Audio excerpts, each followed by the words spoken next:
Let's explore state management.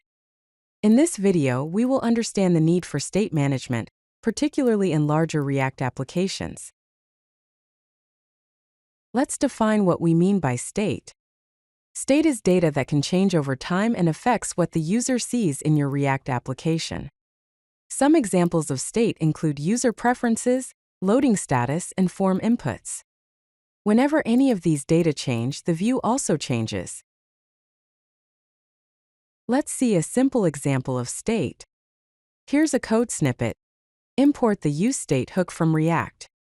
Define a component called counter. Inside this component, declare a state variable called count, initialized to 0, using the useState hook.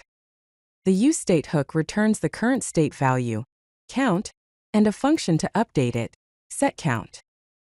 The return statement includes a button. When clicked, the setCount function is called to increment the count by 1. This useState hook manages the local component state perfectly for simple cases. So, what is the challenge here? As applications grow in size and complexity, components often need to share state across different parts of the application tree. This can lead to the following problems. Prop drilling, which involves passing props through multiple levels of components that don't actually need them.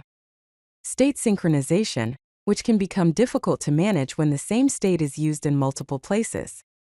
And component coupling, which occurs when components become tightly coupled to each other due to shared state. Prop drilling occurs when props are passed through multiple components that don't need them, creating unnecessary coupling. For example, the app component renders the header component, passing the user prop.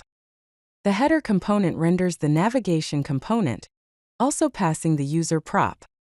The navigation component renders the user menu component, again passing the user prop. Finally, the user menu component renders the profile component, passing the user prop. The profile component then uses the user.name property. This requires 5 levels of passing data just to access the user's name. State management is a centralized approach to storing and updating application state that can be accessed by any component. Benefits of the same are, there is no prop drilling. There is a global state access and predictable updates. Let's see some of the popular state management solutions. Redux Toolkit, which is a predictable state container with time travel debugging. Zustand, which is a small, fast, and scalable state management solution. React Context, which is a built-in React solution for sharing state.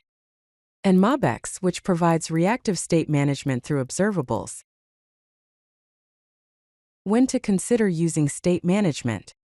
Consider it when you have deep component trees, shared state across routes, complex user interactions, and performance optimizations needed.